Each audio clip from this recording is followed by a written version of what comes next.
Hi welcome back to Easy Coding channel. അപ്പോൾ ഇന്ന് നമ്മൾ നോക്കാൻ പോകുന്നത് ചാപ്റ്റർ 7 ആണ്. അതിനു മുന്നേ മെഡിക്കൽ കോഡിംഗ് എന്ന ഈ കോഴ്സിനെ കുറിച്ച് അറിയാത്തവർക്കായിട്ട് ഞാൻ ജസ്റ്റ് ഒന്ന് ബ്രീഫായിട്ട് പറയാം. നിങ്ങൾക്കിപ്പോൾ ഏതെങ്കിലും ഒരു ഡിഗ്രിയോ ഡിപ്ലോമയോ ഉണ്ടെങ്കിൽ ഈ കോഴ്സ് ചെയ്യാവുന്നതാണ്. വെറും 4 months ആണ് ഈ ഒരു കോഴ്സിൻ്റെ ഡ്യൂറേഷൻ എന്ന് പറയുന്നത്. ഈ കോഴ്സ് പഠിച്ചിട്ടുണ്ടെങ്കിൽ നമുക്ക് CPCയുടെ എക്സാം എഴുതാവുന്നതാണ്.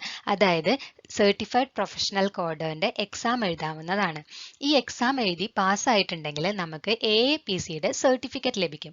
അതായത് അമേരിക്കൻ അക്കാദമി ഓഫ് പ്രൊഫഷണൽ കോഡേഴ്സിന്റെ സർട്ടിഫിക്കറ്റ് ലഭിക്കും. ഈ ഒരു സർട്ടിഫിക്കറ്റ് എന്ന് പറഞ്ഞിട്ടുണ്ടെങ്കിൽ അത് ഇന്റർനാഷണൽ വാല്യൂ ഉള്ള സർട്ടിഫിക്കറ്റ് ആണ്. ഈ സർട്ടിഫിക്കറ്റ് ഉണ്ടെങ്കിൽ നമുക്ക് നാട്ടിൽ മാത്രമല്ല വിദേശത്തും നല്ല സാലറിയോടുകൂടെ തന്നെ വർക്ക് ചെയ്യാനായിട്ട് സാധിക്കും.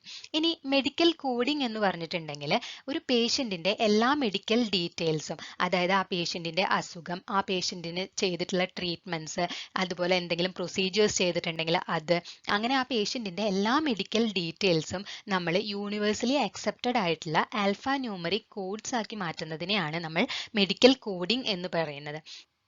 ഇതിൽ മെയിൻ ആയിട്ട് 3 സബ്ജക്ട്സ് ആണ് പഠിപ്പിക്കുന്നത്. ICD അഥവാ international classification of diseases, CPT current procedural terminology, HCPCS അല്ലെങ്കിൽ health care common procedural coding system. ഇത് കൂടാതെ അനാറ്റമിയും പഠിപ്പിക്കുന്നുണ്ട്. അനാറ്റമി വളരെ ബേസിക്സ് മാത്രമാണ് ഈ ഒരു എക്സാമിന് വരുന്നുള്ളൂ.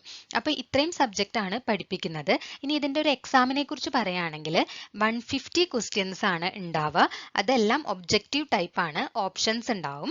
ഇതിനകത്ത് പാസ് മാർക്ക് വേണ്ടത് 70% ആണ്. നമ്മൾ ഒന്ന് ശ്രദ്ധിച്ചിട്ടുണ്ടെങ്കിൽ വളരെ എളുപ്പത്തിൽ നേടാം. ഈ ഒരു 70% മാർക്ക് എന്ന് പറയുന്നത് നമുക്ക് വളരെ എളുപ്പത്തിൽ നേടാൻ പറ്റും. ഇതിന്റെ ടൈം എന്ന് പറയുന്നത് 5 hours 40 minutes ആണ് എക്സാം ടൈം എന്ന് പറയുന്നത്. ഇതിന്റെ വേറൊരു വലിയ അട്രാക്ഷൻ എന്ന് പറയുന്നത് ഇത് ഓപ്പൺ ബുക്ക് എക്സാം ആയിരിക്കും. അതുപോലെ തന്നെ മെഡിക്കൽ കോഡിങ്ങിന്റെ കൂടുതൽ ഡീറ്റെയിൽസ് ഞാൻ ചെയ്തിട്ടുള്ള ഫസ്റ്റ് വീഡിയോയിൽ കൊടുത്തിട്ടുണ്ട്. അപ്പോൾ അത് കാണാത്തവരുണ്ടെങ്കിൽ അത് കാണുകയും ചെയ്യണം. അപ്പോൾ നമ്മുടെ ക്ലാസ് സ്റ്റാർട്ട് ചെയ്യാം. ഇന്ന് നമ്മൾ നോക്കാൻ പോകുന്നത് ചാപ്റ്റർ 7 ആണ്, diseases of the eye and adnexa. ഇതിന്റെ കോഡ് റേഞ്ച് വന്നിട്ട് H00 to H59 വരെയാണ്. അപ്പോൾ ഇത് വളരെ ചെറിയൊരു ചാപ്റ്റർ ആണ്. ഇതിനകത്ത് മെയിൻ ആയിട്ട് 2 കണ്ടീഷൻസ് ആണ് പറയുന്നത്, ഗ്ലോക്കോമ ആൻഡ് ബ്ലൈൻഡ്നെസ്. ഈ 2 കണ്ടീഷൻസ് കോഡ് ചെയ്യുമ്പോൾ ശ്രദ്ധിക്കേണ്ട കുറച്ച് കാര്യങ്ങളാണ് ഈ ചാപ്റ്ററിൽ പറയുന്നത്. അപ്പോൾ ഫസ്റ്റ് കണ്ടീഷൻ ഗ്ലോക്കോമ. ഗ്ലോക്കോമ എന്ന് പറഞ്ഞിട്ടുണ്ടെങ്കിൽ നമ്മുടെ കണ്ണിന്റെ ഉള്ളിലുള്ള പ്രഷർ കൂടുന്ന അവസ്ഥയാണ് ഗ്ലോക്കോമ എന്ന് പറയുന്നത്. ഇങ്ങനെ കണ്ണിന്റെ ഉള്ളിലുള്ള പ്രഷർ കൂടിയിട്ടുണ്ടെങ്കിൽ അത് ഒപ്റ്റിക് നെർവിനെ ഡാമേജ് ആക്കുകയും അതുമൂലം വിഷ്വൽ ലോസ് അല്ലെങ്കിൽ ബ്ലൈൻഡ്നെസ് ഉണ്ടാവാനായിട്ടുള്ള സാധ്യതയുണ്ട്. ഈ ഒരു കണ്ടീഷനാണ് ഗ്ലോക്കോമ എന്ന് പറയുന്നത്. ഇപ്പൊ ഈ ഒരു കണ്ടീഷൻ ഇത് അനാറ്റമിയിൽ ചോദിക്കാറുള്ള ക്വസ്റ്റ്യൻ ആണ് ഗ്ലോക്കോമ. അതുപോലെ തന്നെ ഇത് പറഞ്ഞപ്പോൾ ഞാൻ ഓർത്തതാണ്, എനിക്ക് എക്സാമിന് വന്നിട്ടുള്ള ഒരു ക്വസ്റ്റ്യൻ ആണ് കാറ്ററാക്ട് ഐയുടെ ഏത് ഭാഗത്തിനെയാണ് എഫക്ട് ചെയ്യുക എന്നുള്ളത്. ലെൻസിനെയാണ് കാറ്ററാക്ട് എഫക്ട് ചെയ്യുന്നത്. അപ്പോൾ അത് എനിക്ക് മെയിൻ എക്സാമിന് വന്നിട്ടുള്ള ഒരു ക്വസ്റ്റ്യൻ ആയിരുന്നു. അപ്പോൾ ഇത് പറഞ്ഞപ്പോൾ ഞാൻ ഓർത്തതാണ്. ഓക്കെ, നമുക്കപ്പോൾ ഗ്ലോക്കോമയിലേക്ക് കിടക്കാം. അപ്പോൾ ഗ്ലോക്കോമയുടെ മെയിൻ ടൈപ്സ് എന്ന് പറഞ്ഞിട്ടുണ്ടെങ്കിൽ 4 മെയിൻ ടൈപ്സ് ആണ് പറയുന്നത്: primary, secondary, congenital and low tension. ഇതിനകത്ത് പ്രൈമറി ഗ്ലോക്കോമയും സെക്കൻഡറി ഗ്ലോക്കോമയും വീണ്ടും രണ്ടായിട്ട് ഡിവൈഡ് ചെയ്തിട്ടുണ്ട്, ഓപ്പൺ ആംഗിളും ആംഗിൾ ക്ലോഷറും ആയിട്ട്. ഇനി ഗ്ലോക്കോമയുടെ സ്റ്റേജസ് നോക്കുകയാണെങ്കിൽ mild, moderate, severe, indeterminate, unspecified, ഇങ്ങനെയാണ് ഗ്ലോക്കോമയുടെ സ്റ്റേജസ് തിരിച്ചിട്ടുള്ളത്. ഇപ്പൊ ഇതിനകത്ത് നോക്കുകയാണെങ്കിൽ നമ്പർ ഇട്ടിട്ടുള്ളത് ശ്രദ്ധിക്കുകയാണെങ്കിൽ മൈൽഡിന്റെ നേരെ 1, മോഡറേറ്റ് 2, സിവിയർ 3, ഇൻഡിറ്റർമിനേറ്റ് 4, അൺസ്പെസിഫൈഡ് 0, ഇങ്ങനെയാണ് നമ്പർ ഇട്ടിട്ടുള്ളത്. ഇതങ്ങനെ ഇട്ടത് എന്താന്ന് വെച്ചിട്ടുണ്ടെങ്കിൽ ഇപ്പോൾ ഈ ഒരു സ്റ്റേജ് നോക്കിയിട്ടാണ് നമ്മൾ 7th ക്യാരക്ടർ എടുക്കുക. അതായത് മൈൽഡ് സ്റ്റേജ് ആണ് എന്ന് പറയുകയാണെങ്കിൽ 7th ക്യാരക്ടർ 1 ആയിരിക്കും വരിക. അതുപോലെ മോഡറേറ്റ് ആണെങ്കിൽ 2, സിവിയർ ആണെങ്കിൽ 3, ഇൻഡിറ്റർമിനേറ്റ് ആണെങ്കിൽ 4, അൺസ്പെസിഫൈഡ് ആണെങ്കിൽ 7th ക്യാരക്ടർ 0 ആയിരിക്കും. അപ്പോൾ ഇങ്ങനെയാണ് 7th ക്യാരക്ടർ നോക്കുക. അത് ഗൈഡ് ലൈനിൽ കൂടുതൽ ഡീറ്റെയിൽ ആയിട്ട് പറയാം. അപ്പോൾ ഗ്ലോക്കോമ കോഡ് ചെയ്യുമ്പോൾ ഈ 3 കാര്യങ്ങളാണ് മെയിൻ ആയിട്ട് ശ്രദ്ധിക്കേണ്ടത്. ഒന്നാമത് ലേറ്ററാലിറ്റി, അതായത് ഏത് കണ്ണിനെയാണ് എഫക്ട് ചെയ്തിട്ടുള്ളത്, റൈറ്റ് ആണോ ലെഫ്റ്റ് ആണോ അല്ലെങ്കിൽ 2 കണ്ണിനെയും എഫക്ട് ചെയ്തിട്ടുണ്ടോ, ബൈലേറ്ററൽ ആണോ, ഇങ്ങനെ ഈ കാര്യമാണ് ഫസ്റ്റ് നോക്കേണ്ടത്, ലേറ്ററാലിറ്റി.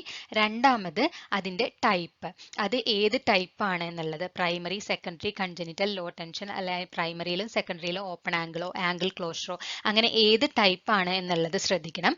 മൂന്നാമത് സ്റ്റേജ് ശ്രദ്ധിക്കണം. Mild, moderate, severe, indeterminate, unspecified. ഈ സ്റ്റേജിൽ ഏത് സ്റ്റേജ് ആണ് എന്നുള്ള ഈ 3 കാര്യങ്ങളാണ് നമ്മൾ ഗ്ലോക്കോമ കോഡ് ചെയ്യുമ്പോൾ ശ്രദ്ധിക്കേണ്ട കാര്യങ്ങൾ. First guideline, assigning glaucoma codes. ഗ്ലോക്കോമയുടെ കോഡ് വരുന്നത് H40 കാറ്റഗറിയിലാണ്. ഈ ഗ്ലോക്കോമ കോഡ്സ് എന്ന് പറയുന്നത് ഒരു കോമ്പിനേഷൻ കോഡാണ്. അതായത് ഏത് കണ്ണിനെയാണ് അഫക്റ്റ് ചെയ്തിട്ടുള്ളത്, ഏത് ടൈപ്പാണ്, ഏത് സ്റ്റേജ് ആണ് എന്നുള്ളതൊക്കെ നമുക്ക് ഒരൊറ്റ കോഡിൽ നിന്ന് തന്നെ കിട്ടും. അതുകൊണ്ടാണ് അത് കോമ്പിനേഷൻ കോഡാണ് എന്ന് പറയുന്നത്. നമുക്കിപ്പോൾ ഒരു എക്സാമ്പിൾ നോക്കുകയാണെങ്കിൽ, low tension glaucoma left eye mild stage. അപ്പോൾ ഇതിന്റെ ആൻസർ വരിക H40.1221 ആണ്. അപ്പോൾ ഇത് നോക്കിയിട്ടുണ്ടെങ്കിൽ നിങ്ങൾക്ക് അറിയാം ഇതിനകത്ത് ഏത് ടൈപ്പാണ്, ഏത് സ്റ്റേജ് ആണ്, ഏത് കണ്ണിനെയാണ് എഫക്റ്റ് ചെയ്തിട്ടുള്ളത് എന്നുള്ളതൊക്കെ നമുക്ക് ഈ ഒരൊറ്റ കോഡിൽ നിന്ന് തന്നെ ലഭിക്കും. Next, bilateral glaucoma. അതിൽ first condition bilateral glaucoma with same type and same stage. അങ്ങനെയാണെന്നുണ്ടെങ്കിൽ നമുക്ക് ഒരൊറ്റ കോഡിൽ നിന്ന് തന്നെ ആൻസർ ലഭിക്കും. ഒരു എക്സാമ്പിൾ നോക്കുകയാണെങ്കിൽ, bilateral mild stage primary open angle glaucoma. അപ്പോൾ ഇതിന്റെ ആൻസർ വരിക H40.1131 ആണ്. Primary open angle glaucoma, bilateral mild stage. ഇതിൽ സെയിം സ്റ്റേജും സെയിം ടൈപ്പും ആയതുകൊണ്ട് നമുക്ക് ഒരൊറ്റ കോഡിൽ നിന്ന് തന്നെ ആൻസർ ലഭിക്കുന്നുണ്ട്. Next, bilateral glaucoma stage with different types of stages. ഇങ്ങനെ വരുന്ന കണ്ടീഷനിൽ നമ്മൾ രണ്ട് കണ്ണിനും സെപ്പറേറ്റ് ആയിട്ട് തന്നെ കോഡ് ചെയ്യണം. നേരത്തെ നമ്മൾ പറഞ്ഞത് രണ്ട് കണ്ണിനും സെയിം ടൈപ്പും സെയിം സ്റ്റേജും ആയതുകൊണ്ട് നമുക്ക് ഒരൊറ്റ കോഡിൽ തന്നെ ആൻസർ കിട്ടും. പക്ഷെ ഇതിൽ രണ്ട് കണ്ണിലും ഡിഫറെന്റ് ടൈപ്സോ ഡിഫറെന്റ് സ്റ്റേജോ ആയിരിക്കും. അപ്പോൾ അതുകൊണ്ട് തന്നെ രണ്ട് കണ്ണിലും നമ്മൾ സെപ്പറേറ്റ് ആയിട്ട് കോഡ് ചെയ്യണം. നമുക്കൊരു എക്സാമ്പിൾ നോക്കുകയാണെങ്കിൽ, bilateral chronic angle closure glaucoma right eye is documented as mild stage and left eye as moderate stage. ഈ കേസിൽ നോക്കുകയാണെങ്കിൽ ഡിഫറെന്റ് ടൈപ്സ് ആണ്, സെയിം സ്റ്റേജ് ആണ്. അപ്പോൾ നമ്മൾ രണ്ട് കണ്ണിലും രണ്ടായിട്ട് തന്നെ കോഡ് ചെയ്യണം. അപ്പോൾ ആൻസർ വരിക H40.2211. അതായത് chronic angle closure glaucoma right eye mild stage, then H40.2222 chronic angle closure glaucoma left eye moderate stage. ഇങ്ങനെയാണ് കോഡ് എടുക്കേണ്ടത്. ഇനി ഒരു എക്സാമ്പിളും കൂടെ നോക്കാം. Documentation relates mild unspecified primary angle closure glaucoma of the left eye with mild unspecified open angle glaucoma of the right eye. അപ്പോൾ ഇവിടെ പറഞ്ഞിട്ടുള്ള അൺസ്പെസിഫൈഡ് എന്നാണ്. അൺസ്പെസിഫൈഡ് പ്രൈമറി ആംഗിൾ ക്ലോഷർ ഗ്ലോക്കോമയാണ് ഒരു കണ്ണിൽ, അടുത്ത കണ്ണിൽ അൺസ്പെസിഫൈഡ് ഓപ്പൺ ആംഗിൾ ഗ്ലോക്കോമ, അങ്ങനെയാണ് പറഞ്ഞിട്ടുള്ളത്. അപ്പോൾ ഇങ്ങനെ അൺസ്പെസിഫൈഡ് വരുമ്പോൾ നമ്മൾ H40.10 അല്ലെങ്കിൽ H40.20 സബ് കാറ്റഗറീസിനാണ് കോഡ് എടുക്കേണ്ടത്. അപ്പോൾ ഇതിന്റെ ആൻസർ വരാ first code H40.20x1 unspecified primary angle closure glaucoma mild stage, then H40.10x1 unspecified open angle glaucoma mild stage. ഇങ്ങനെയാണ് കോഡ് വരിക.